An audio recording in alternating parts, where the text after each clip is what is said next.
Parashat Vayigash. Dans la parashat de cette semaine, on a la rencontre de deux êtres extraordinaires, Yehuda et Yosef. Yehuda, on sait qu'il était contre Yosef. Yaakov, Yehuda, il est représenté par Mashiach ben David. Et Yosef, il est représenté par Mashiach ben Yosef. Et on sait qu'à la fin des temps, Mashiach ben David et Mashiach ben Yosef vont devoir faire partie de la Géoula, de la délivrance. Et c'est pas pour rien que c'est les deux qui viennent et les deux personnages qui vont venir et qui vont un peu s'affronter pour pouvoir apporter le peuple juif à Béhémet, en Égypte, et par la suite à recevoir la Torah pour pouvoir y arriver. Ce passage, il doit se passer avec énormément de douleur. On voit comment Yehuda va vendre son frère, Yosef va souffrir, Yosef va prendre Binyamin comme vouloir le prendre comme esclave, Yehuda va essayer de sauver son frère, et jusqu'au moment où Yehuda va dire, écoute, ou tu libères mon frère, ou je détruis tout le monde. Parce que Yehuda, il dit, regarde, Shimon et Lévi, mes deux frères, à eux seuls, ils ont détruit Shechem. Là, on est 10, avec Réhouven, ça fait 11. Entre nous, c'est pas l'Égypte qu'on détruit, c'est qu'on détruit tout. Et bien sûr, ça c'est physique, mais il y a ici énormément de concepts qui sont posés dans la Torah. C'est quoi Yehuda? Que représente Yehuda? On sait que Yehuda représente par excellence la personne qui remercie. Pourquoi il s'appelle Yehuda? La Torah nous dit Apa'am Ode et Hashem. Léa, elle savait qu'il y avait 4 femmes. Elle pensait qu'elle devait avoir chacune des femmes 3 enfants. Donc au moment où elle a eu le 4e enfant, elle vient de comprendre qu'il y a quelque chose de particulier qui va arriver à Léa. Et là, elle dit waouh, incroyable, j'ai mérité plus que tout le monde. Chachamim, ils nous disent, que veut dire Vayigash Elav Yehuda? Notre grand maître, le Abir Yaakov, Rabbi Yaakov Abou Chatzira, nous enseigne et nous dit qu'en vérité, toute la présence et de la prière de la personne, généralement, comment on commence à prier?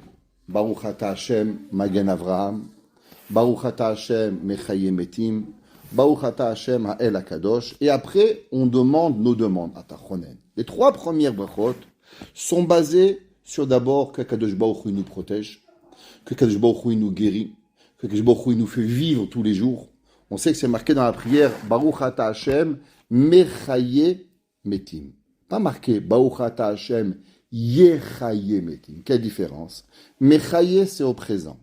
Yechaye, c'est au futur. Normalement, on aurait dû dire Baruch Ata Hashem Mechaye Metim. Que Akadosh Baruch Hu, il va faire vivre au futur les morts. Pourquoi on dit Mechaye Metim au présent? On l'avait déjà dit en cours.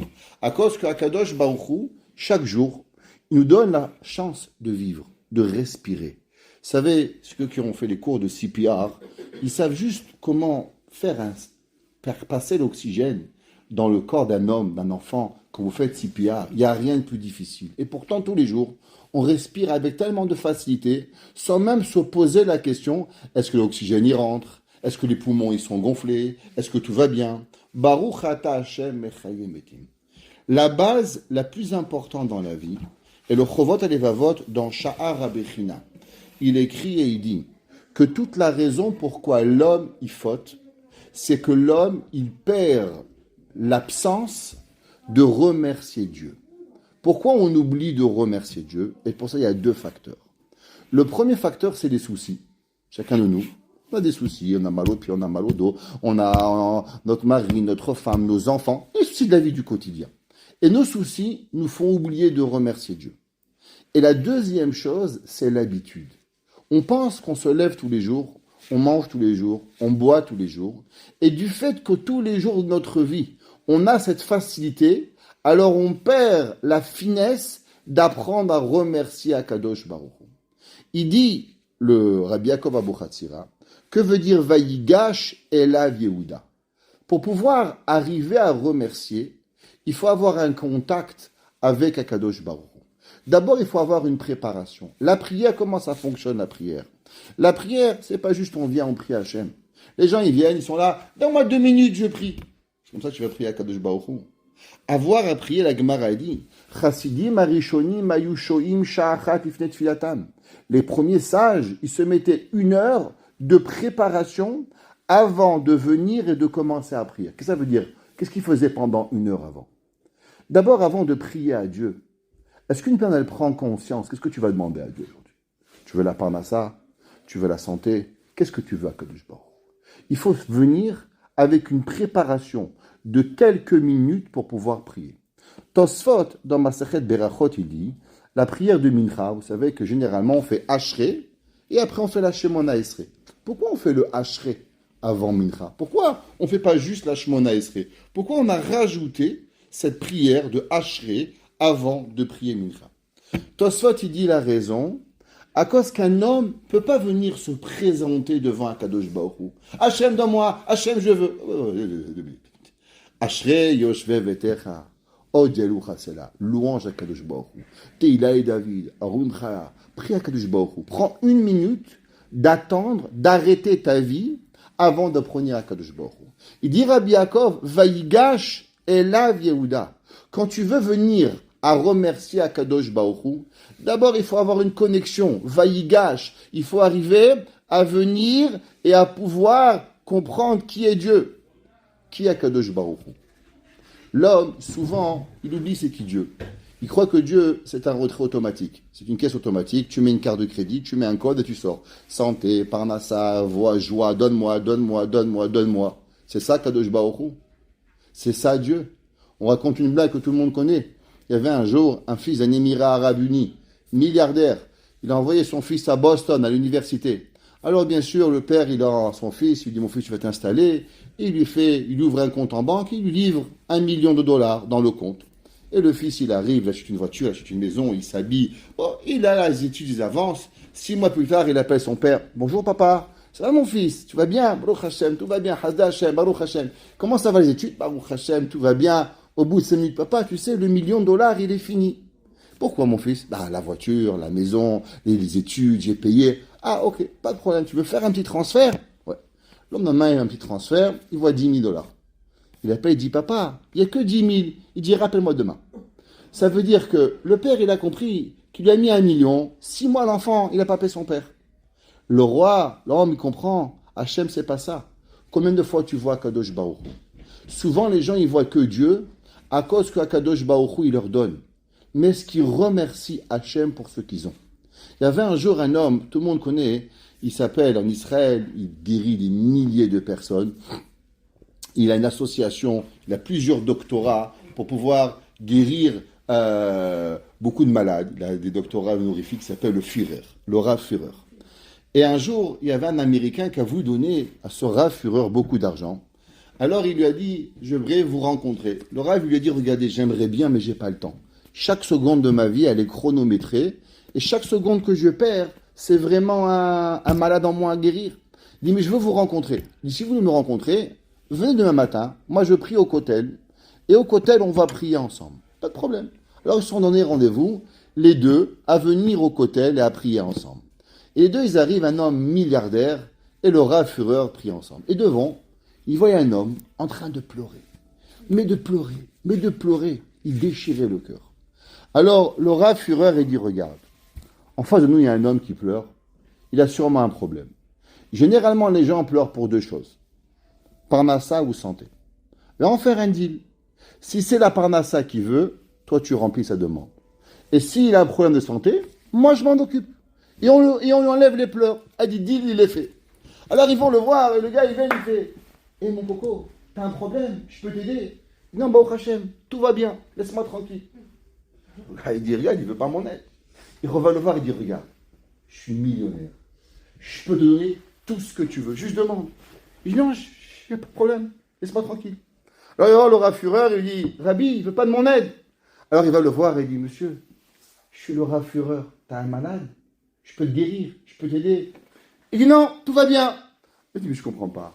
T'es en train de pleurer. T'es en train de déchirer le ciel. Tu sais bien que t'as un problème. Il dit, pourquoi tu pleures tellement? Il a dit, regarde, j'ai rien besoin. Baruch Hashem, hier soir, j'ai marié mon 15e enfant. Baruch Hashem, ma femme est en bonne santé, mes 15 enfants sont en bonne santé. Tous les jours, avant chaque mariage de mes enfants, je suis venu ici déchirer le ciel pour trouver un khatan, pour trouver un kala, pour de quoi le marier. Et Akadosh Baruch Hu, il a répondu à mes 15 demandes. Aujourd'hui, j'ai plus rien besoin. Mais je suis venu prier à Kadosh Baruch Hu pour le remercier de tous les bonheurs qu'il m'a donnés. Alors aujourd'hui, j'ai rien besoin. Je pleure de joie que j'ai pu voir de mes propres yeux que Kadosh Baruch Hu, il m'a écouté mes prières pendant 15 ans. Et c'est ça qu'il y a le passage qui dit Vayigash Elav. Quand on s'approche à Kadosh Baruch Hu, la première chose, souvent, on regarde qu'est-ce qu'on n'a pas. Il me manque ci, il me manque là, il me manque la BM, il me manque la vacance, il me manque. Il te manquera toujours quelque chose. La vie, elle est faite de manque, et la vie, elle ne peut pas arriver au summum. On sait qu'on a un enseignement incroyable. Vous savez que Dieu, il s'appelle Shalom. Kadosh Baruch Hu, son nom, c'est Shalom. Et Shalom, que veut dire le mot Shalom? Vient du mot Shlemut, vient du mot complet. Et la question qu'on se pose, vous savez que dans ce bas monde, il n'existe pas quelqu'un qui a tout. Ça n'existe pas. Il y avait un homme que tout le monde connaît, il s'appelait Alexandre le Grand. Alexandre le Grand, il a écrit un testament qu'il a fait livrer à sa mère et qu'il avait écrit avant de mourir. Il dit, maman, si tu as cette lettre, c'est que je suis mort avant toi. Si je suis mort avant toi, alors à mon honneur, j'aimerais, s'il te plaît, que tu fais un festin. Et tu prendras mon argent, et tu prendras tout ce que j'ai sur moi, et tu feras un festin énorme. Et tu inviteras le monde entier, à une seule condition. Ne pourra venir au festin seulement la personne qui n'a jamais eu de problème. La mère a fait comme son fils, il lui a demandé, un énorme festin, mais il n'y a personne qui est jamais venu. Et à la fin, elle lui a dit, mon cher fils, elle a écrit une lettre, tu m'as réconforté d'une façon extraordinaire. Dans la vie, chacun de nous, on pense qu'on est les seuls à souffrir. Mais on ne sait pas la souffrance de A, la souffrance de B, la souffrance de C. La souffrance, elle existe dans le monde entier. Il n'existe pas dans ce monde quelqu'un qui ne souffre pas. Et la question qu'on doit se demander, si Dieu, il est Shalem, si Dieu, il est complet, comment ça se fait que Akadosh Baruch Hu n'a pas créé un monde parfait? Comment ça se fait que Akadosh Baruch Hu n'a pas créé un monde qu'on est tous heureux? Après tout, du fait qu'on est tous mal aux pieds, mal au dos, mal à la tête, mal au mari, mal à la femme, mal au chidour, on a un problème. Alors, est-ce que ce manque, il n'est pas là, venir enlever la grandeur d'Akadosh Baruch Hu? Comment se fait-il que Akadosh Baruch Hu, il a créé un monde, que Dieu, il est parfait, mais avec un imparfait? On pourrait plus dire un plus que parfait. Alors pourquoi Akadosh Baruch Hu, il a créé ce monde dans l'imperfection? Rabbi Nachman de Breslev nous explique et il dit qu'en vérité, le monde, il est parfait. Mais pour pouvoir voir le monde parfait, il faut savoir enlever l'imperfection. Et comment on arrive à enlever l'imperfection? On arrive à enlever l'imperfection qu'à travers la joie. La joie, elle est la seule chose qui peut donner à l'homme la volonté et le pouvoir de vivre la shlemut. L'homme, par initial, il faut comprendre comment Dieu, il a créé le monde. Akadosh Baruch Hu, melo kol haaretz kevodo. Dieu, il remplit l'univers. Donc si Dieu, il est de partout, comment Akadosh Baruch Hu a pu créer le monde? Parce qu'il n'y a pas de place pour le monde, du fait qu'Akadosh Baruch Hu, il remplit la place du monde. Donc si, vous savez, il y a un dicton en chinois qui dit « on ne peut pas remplir un verre qui est plein ». Donc pour pouvoir remplir un verre, il faut vider le verre. Mon père, il disait toujours, quand il avait des élèves qui venaient le voir, il leur faisait un test. Il dit « Rabbi, je sais. » Et tu sais, je peux rien t'apprendre. Pour venir apprendre chez moi, il ne faut pas connaître. Parce que si tu connais avant de venir, il n'y a pas de moyen que je remplis ton verre parce que tu connais déjà. Donc pour pouvoir apprendre de quelqu'un, il faut déjà avoir un vide, un manque. Alors si Akadosh Baruch Hu, il remplit l'univers, comment Akadosh Baruch Hu, il a pu créer le monde? Le Zohar nous dit que Akadosh Baruch Hu, il a créé un espace vide. Cet espace vide, il va s'appeler en hébreu Chalal Hapanoui. Rappelez-vous ces mots, c'est un concept kabbalistique. Ça s'appelle l'espace Chalal, vide. Cet espace vide va créer toutes les forces du mal. Parce que ça va créer l'absence. Vous savez qu'est-ce qu'il a dit notre plus grand mathématicien Einstein? Que quoi? Le vide n'existe pas. Pourquoi? Parce que dès qu'il y a du vide, il y a quelque chose qui va venir. C'est pas Einstein qui l'a créé, c'est le Zohar qui l'a écrit. Le Zohar dit que dès que Dieu il s'est retiré pour créer le monde, qu'est-ce qui a été créé par ce manque de vide? Eh bien, il va se créer le concept que Dieu n'existe pas. Et là va commencer la première pensée de l'idolâtrie. Parce qu'en vérité, Akadosh Baruch Hu était dans le monde, et dès que Dieu s'est retiré et faire un espace vide pour pouvoir créer le monde, donc il y a eu un espace où il y avait moins de Dieu. Donc à partir du moment où il y avait un espace qui était moins de Dieu, il y a eu la possibilité au monde de pouvoir penser qu'Hachem n'était plus là. C'est pour ça que la Avoda Zara, l'idolâtrie, a tellement un grand impact dans le monde, a tellement d'historique dans le monde, qu'on a dû prier, Chachamim ont dû prier pour que l'idolâtrie quitte ce monde. Pourquoi l'idolâtrie était plus forte que tous les autres péchés? Parce que la création du monde, elle n'a été possible qu'à travers cet espace vide, et dès que cet espace vide a été créé, automatiquement ça a créé la pensée que Dieu n'était pas là. Donc tout le monde a été créé dans quoi? Dans l'espace vide de la pensée que Dieu n'est pas là. Donc automatiquement tout l'univers a cette pensée, Chas v'Shalom, que Akadosh Baruch Hu il n'est pas là. Et c'est pas pour rien que Akadosh Baruch Hu, première mitzvah, Anochi Hashem, Loïe. Parce que sinon, naturellement, l'homme de l'univers, il arrive à quoi? À la conclusion que Dieu, il n'est pas là. La preuve, je peux prendre ce verre, je peux le casser, je peux faire mal, je peux tuer, il n'y a rien qui m'empêche. Donc à partir du moment où l'univers, il a été créé avec une absence, a priori, d'Akadosh Baruch Hu, alors automatiquement, l'homme, il arrive à la pensée de la Avoda Zara. Il y a une deuxième chose qui est arrivée au moment où Akadosh Baruch Hu il a créé le monde. Dès que Akadosh Baruch Hu il s'est retiré de la création, qu'est-ce qui a été créé? Le manque. Le premier sentiment de la création du monde, c'est quoi? C'est le manque. Le manque, c'est le premier sentiment que l'univers va ressentir. Il y avait un monde, Dieu était dans le monde, Hachem se retire pour créer un espace vide, pour pouvoir avoir la création du monde. Donc le premier épice de la création, c'est quoi? C'est le manque. Et c'est pour ça que le sentiment que nous avons tous dans le monde, c'est le manque. Chacun de nous, on peut avoir pratiquement tout. On a toujours le sentiment d'avoir quelque chose qui nous manque. Prenez Haman. Haman, il va être le roi du monde. Il va être plus élevé que Achashverosh. Achashverosh va lui donner la bague. Il va dire, voilà Achashverosh, Haman, tu fais, broie, ce que tu as envie, je te donne. Allez, vas-y. Prends tout l'argent du monde. L'argent de l'univers t'appartient. 127 provinces, tu peux tout faire. Qu'est-ce qu'il n'avait pas Haman? Un petit juif qui se prenait pas à lui.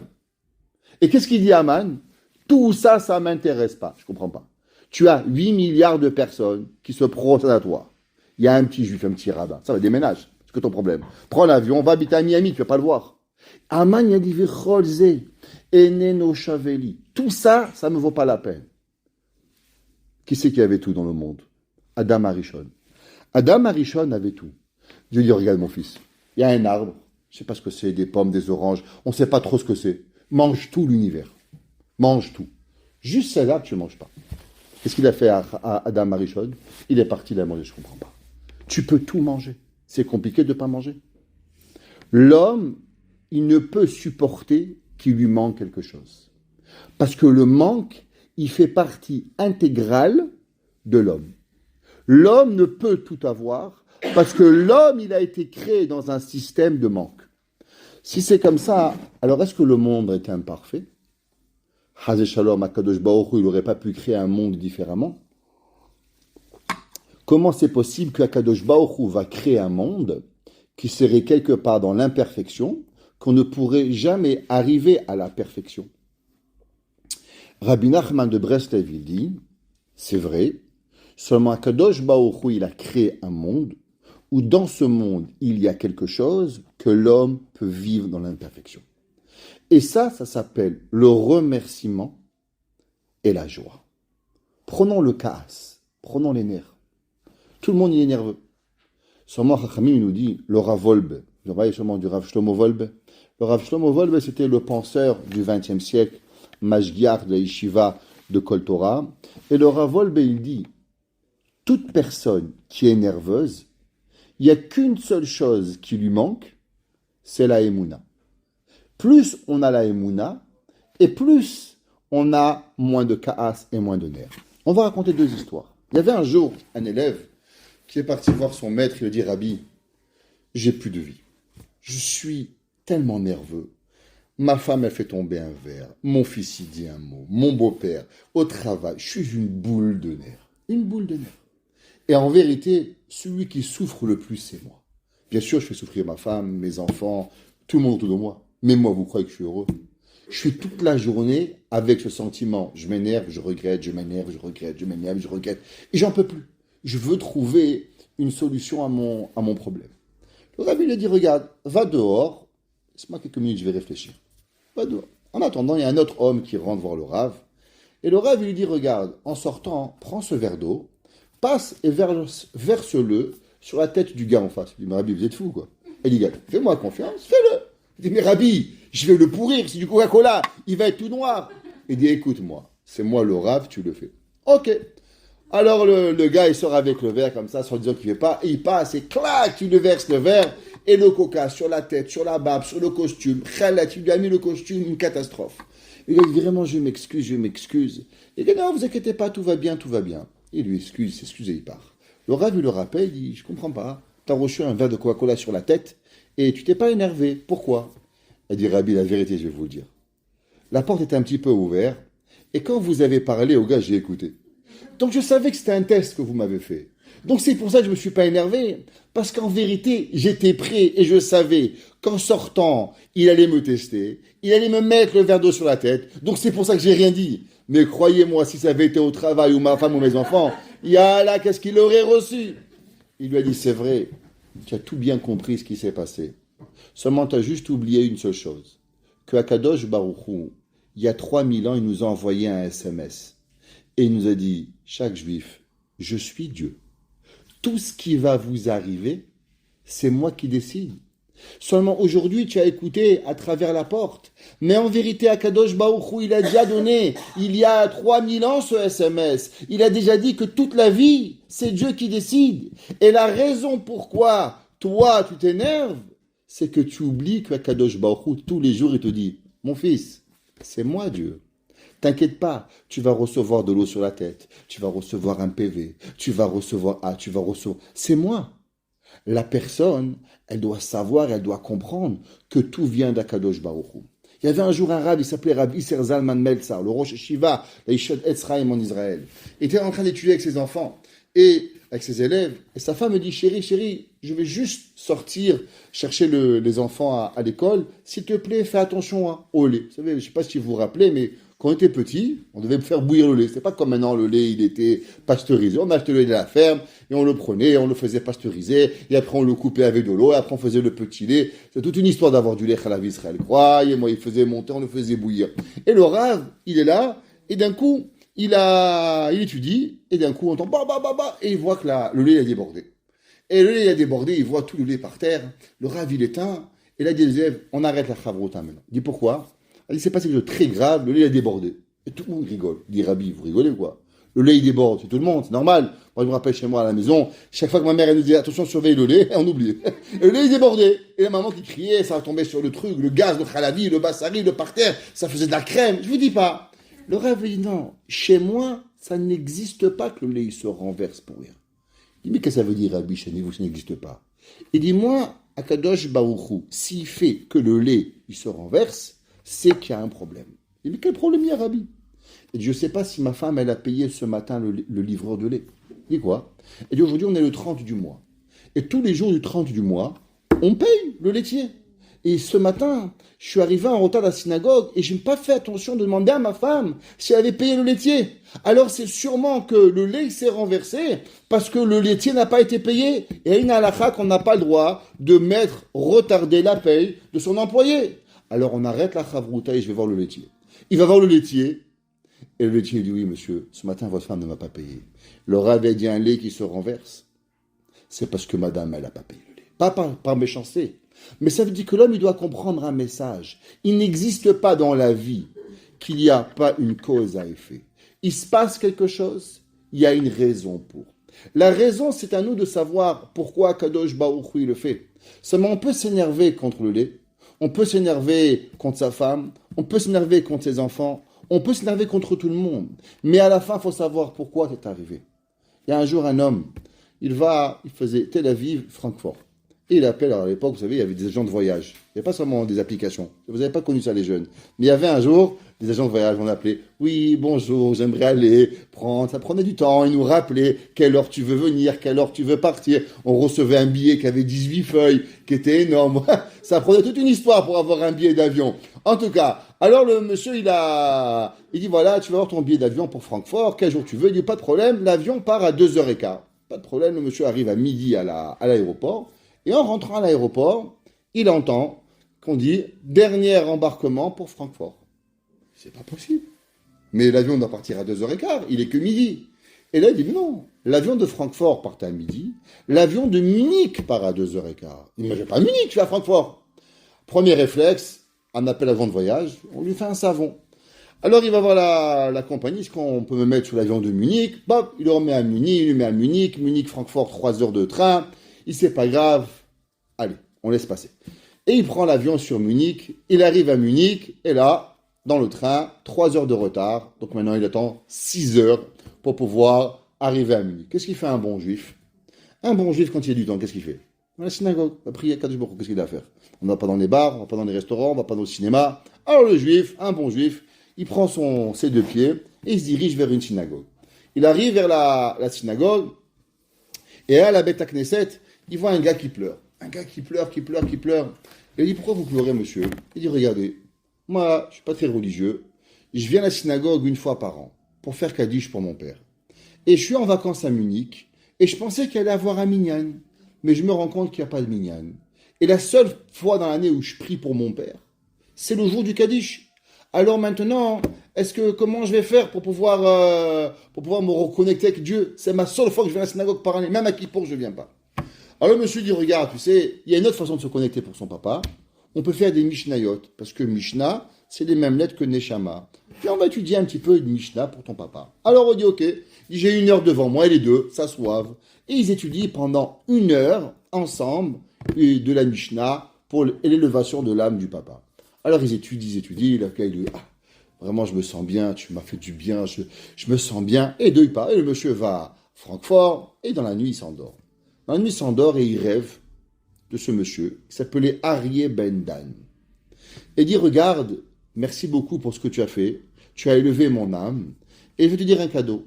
Du fait que tu m'as fait du bien, je voudrais rendre le bien que tu m'as fait. Il dit quoi? Il lui dit, si tu auras besoin un jour que tu seras en danger de mort, juste dis mon nom, Aryeh Ben Dan, par la mitzvah que tu as fait, tu seras sauvé. Le gars, il se réveille le matin, il dit, ouais, en vérité, le nom, je le connaissais depuis avant, parce que j'avais étudié les Mishnayot pour lui hier. C'est sûrement un rêve. Vous savez, des fois, on a des rêves, mais c'est pas des vrais rêves. C'est quelque chose qui n'est pas là. Il avait dit, bon, c'est pas grave. Mais il écrit quand même le nom, et il dit, regarde, un jour, j'ai un danger, Et il voyage. Et dans son voyage, il passe par une forêt. Et dans la forêt, qu'est-ce qu'il voit? Il y a un serpent. Et là, le serpent, il sait qu'il va sauter, il va le piquer. Et là, il ne sait pas quoi faire. Et là, quand il va pour être piqué par le serpent, et là, il se dit, mais hier soir, j'ai rêvé du nom. Et il dit, Leilou Nishmat Aryeh Ben Dan. Et le serpent, il part. Il repart en Israël, et il appelle l'agent de voyage, et il lui demande, dis-moi, c'est quoi le coup que tu m'as fait? Je comprends pas. Ça m'est jamais arrivé. L'avion de Francfort, mais bien sûr qu'il est à midi et quart. L'avion de Munich est à 2h15. Mais je le connais par cœur, le AS 3005. Tous les jours, je le vends. Mais comment j'ai pu faire une chose pareille? Qu'est-ce qui s'est passé? Il s'est passé qu'il y a un agent de voyage qui s'est trompé. Maintenant, on peut crier, on peut s'énerver. Seulement, Kadosh Baruch Hu, il voulait qu'il va à Munich. Il a retardé un train pour qu'il prie pour un homme. Mais en vérité, la personne, qu'est-ce qu'elle croit? Elle croit qu'en vérité, on essaie de l'embêter. Elle va dans une synagogue. Elle croit qu'il est en train de rendre service à un gars. Il dit, bon, allez, je vais lui rendre service. Et pendant 1 heure, tu es persuadé que c'est toi qui rends service à l'autre. Mais en vérité, qu'est-ce que tu fais?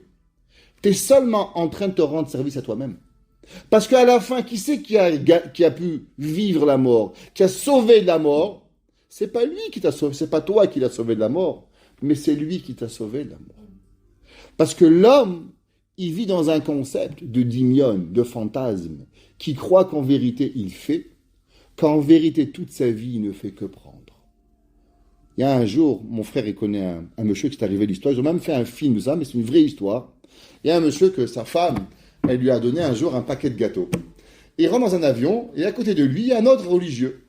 Ils sont assis les deux ensemble dans un avion. Et le gars, il rentre dans son sac et il prend un paquet de gâteaux. Il prend le paquet de gâteaux, et le gars à côté, il lui pique un gâteau. Il est bizarre celui-là. Moi, je sors mon paquet de gâteaux, il lui pique un gâteau. Bon, il mange un gâteau, le gars, il mange un gâteau. Il prend un gâteau, l'autre, il prend un autre gâteau. Il dit, mais il est gonflé quand même. Ni il me demande, ni rien. Il prend mon gâteau, il prend un gâteau. Et à la fin, il dit, bon, il mange un gâteau, il en reste un seul. Il dit, qu'est-ce qu'il va faire? Et le gars, il coupe le dernier gâteau, il lui donne la moitié, et il mange la moitié. Et là, il est en train de bouillir. Il dit, mais le gars, il a même pas de derech eretz. Il dit, le dernier gâteau, il me le prend. Mais quand même, il aurait dû me le laisser, quand même, faut pas être là. Et là, il me dit, bon, sûrement qu'il avait faim, le gars. Il a envie de le tuer, il a envie de l'aider. Mais il dit, bon, peut-être qu'il a faim, le pauvre, il se maintient comme ça. Et il est là, tous ses sentiments. Il arrive à l'hôtel. Quand il arrive à l'hôtel, il ouvre son sac, et qu'est-ce qu'il se rend compte? Que son paquet de gâteaux était encore dans son sac. Et que pendant tout le temps, qu'est-ce qu'il était en train de manger? Il était en train de manger le gâteau de l'autre. Lui, il croyait que c'était l'autre qui lui mangeait ses gâteaux, quand c'était lui qui mangeait les gâteaux de l'autre. Et ce Rav qui a raconté à mon frère cette histoire à Londres, il lui a dit, regarde dans la vie, toi tu crois que toi tu es le tzaddik, que toi tu lui laisses manger le gâteau, qu'en vérité c'est lui qui te laisse manger ses gâteaux, et que toi tu pensais qu'il était un méchant, il t'a mangé la moitié de ton gâteau, quand lui il a fait la chesed de te donner la moitié de son dernier gâteau, sans même te dire un mot. Ça c'est la vie que l'homme il doit avoir. Comment l'homme il arrive? Vaïgash elav Yehuda. D'abord l'homme, quand on veut arriver à Kadosh Baruch Hu, on n'arrive pas à Dieu comme ça. Chovot alevavot, il nous dit l'homme de regarder Dieu. D'abord, première chose, qu'est-ce qui arrive? Yehuda. Yehuda, milachon roda'a. Nous dit Rabbi Yaakov Abuchatzira, d'abord remercier à Kadosh Baruch Hu. L'homme qui remercie pour ce qu'il a, alors automatiquement, déjà, il n'y a plus de casse. Il a dit Rav Wolbe, celui qui comprend que Dieu est avec lui à chaque moment, il ne peut pas avoir d'orgueil. Il ne peut pas avoir de nerfs. Il voit Akadosh Baruch Hu. La Emouna, croire en Dieu, elle est pour tout. Comment l'homme il arrive à remercier Dieu?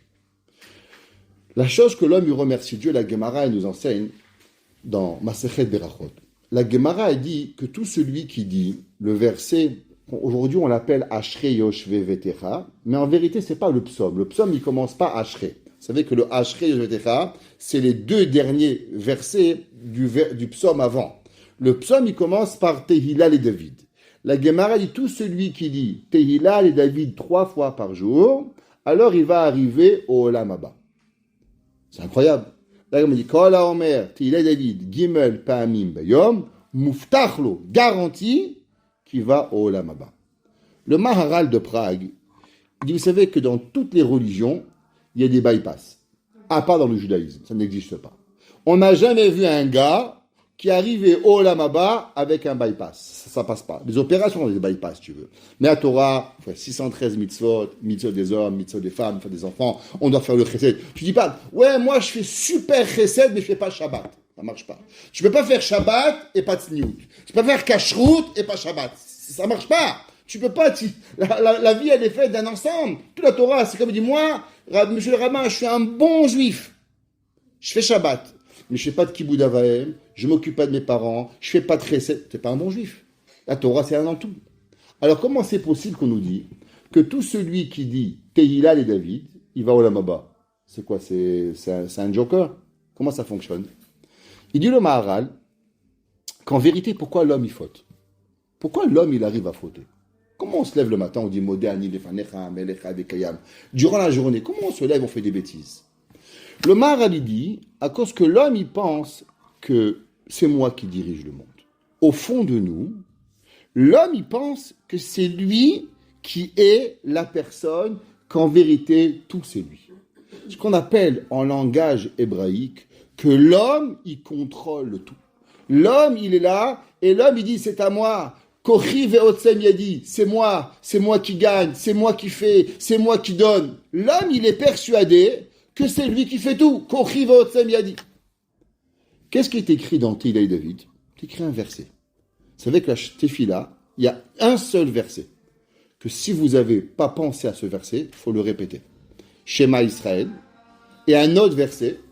Poteach et yadecha umazbia lechol chay ratzon. Tu ouvres tes mains et Hachem te nourrit. Poteach et yadecha, ouvre tes mains. Umazbia lechol chay ratzon. Akadosh Baruch Hu, il nourrit tout le monde. Tout vient de Dieu.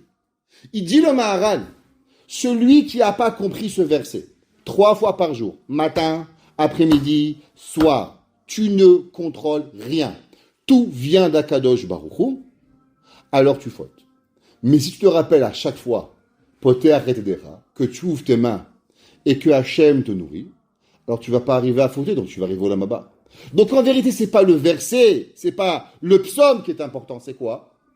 Ce qui est important, c'est de se rappeler que tout vient de Dieu.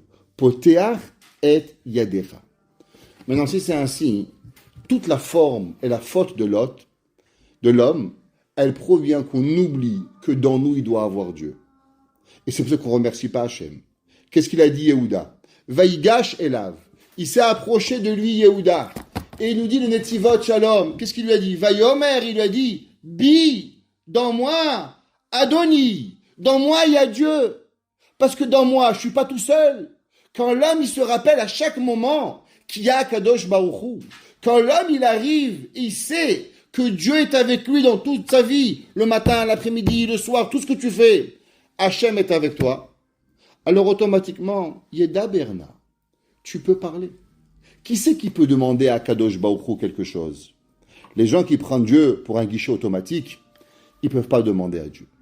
Mais celui qui se prépare avant de parler, qui remercie Hachem, qui se rappelle que tout vient d'Akadosh Baruch Hu, alors le verset lui dit, Yedaberna. Lui, il a le pouvoir de pouvoir parler à Akadosh Baruch Hu. Be'ozne Adoni. C'est qui Adoni? C'est Akadosh Baruch Hu. Akadosh Baruch Hu, avec qui il va écouter la parole? La personne qui a une préparation. La personne qui sait remercier Dieu. Quand ça va bien, remercions Akadosh Baruch Hu. La personne qui se rappelle que tout vient de Akadosh Baruch Hu. Alors quand il va parler, Akadosh Baruch Hu dit Be'ozne Adoni. Ces paroles, elles vont arriver chez Akadosh Baruch Hu. Elles vont y arriver. Beaucoup d'entre nous, on oublie de remercier Dieu. Et du fait on oublie de remercier Akadosh Baruch Hu, alors Hachem ne peut plus écouter. Le Zohar, il dit, quand les gens ils demandent Dieu, donne-moi, donne-moi, le Zohar, il dit, c'est comme un chien qui aboie et qui dit waf, waf, waf. Pourquoi? Parce qu'en araméen, que veut dire le mot donner? Hav. Et comment on dit aboyer en araméen? Wav. Alors il dit, c'est wav, wav, wav, donne, donne, donne. Le chien aussi, il crie. Dieu, il dit, le Zohar, il nous enseigne que si l'homme, il ne sait pas que tout vient d'Hachem, que si l'homme, avant de prier, il ne prend pas une seconde à réfléchir qu'est-ce que tu veux, à remercier Akadosh Baruch Hu pour déjà ce que tu as, alors Akadosh Baruch Hu, ve'alicha rapecha be'avdecha. Dieu, quand tu as fait cette préparation, il ne s'énervera jamais avec toi. Pourquoi? Parce que kichamocha keparo. Parce que même si la personne, elle est comme Paro. C'est quoi Paro? Paro, c'est la personne qui est à l'inverse de tout juif. C'est quoi? Torah, quand elle veut parler de la personne qui est la plus méchante, Et la personne qui est la plus mauvaise, elle dit qu'on est Charon Af. On est des personnes qui sont en colère, ou on est Oref. Oref, c'est la colonne vertébrale. C'est quand on se retourne de Dieu. Il dit si l'homme, il remercie Dieu. Si l'homme, il se prépare. Et si l'homme, il se rappelle qu'Hachem est avec lui, alors même si l'homme, il est totalement à l'opposé de Akadosh Baruch Hu, Akadosh Baruch Hu ne va jamais refuser sa prière. Si juste on a ces trois choses avec nous, alors qu'Akadosh Baruch Hu, il va nous faire que ce qu'on va prier, la prière va être écoutée, et qu'ensemble, mais Rabbi Amen, on méritera à recevoir ma chère Ben David et ma chère Ben Yosef.